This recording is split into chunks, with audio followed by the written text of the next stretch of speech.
আছে marking punch. এই marking পাঞ্চটা আমরা কাজটা কি দেখলাম যে মার্ক করা, তাই তো?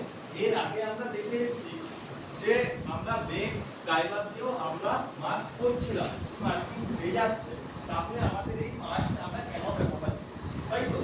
এবার তুমি যখন সিম্পল বেঞ্চ স্কাইবার দিয়ে যখন দাগ টানছো তখন একটা সিম্পল দাগ টানছো। এবারে ওই মেটালের উপরে এই সিম্পল দাগটা তুমি যখন টানছো তখনই একটা বেস একটা শুধুমাত্র একটা লেয়ার বোঝা যাচ্ছে। এরপর আমরা যখন জবটা তৈরি করি তখন আমাদের বিভিন্ন অপারেশন করতে হয়। যেমন ধরো কখনো ফাইল এত যখন আমরা অপারেশন করব তখন আমাদের এই দাগটা কি উঠে যেতে পারে। তাহলে এই দাগটা যাতে পার্মানেন্টলি থাকে সেই জন্য আমরা কি ব্যবহার করছি, পাঞ্চ। এরপর এই পাঞ্চটা এই মার্কিং লাইনের উপর দিয়ে কি করব আমরা হ্যামার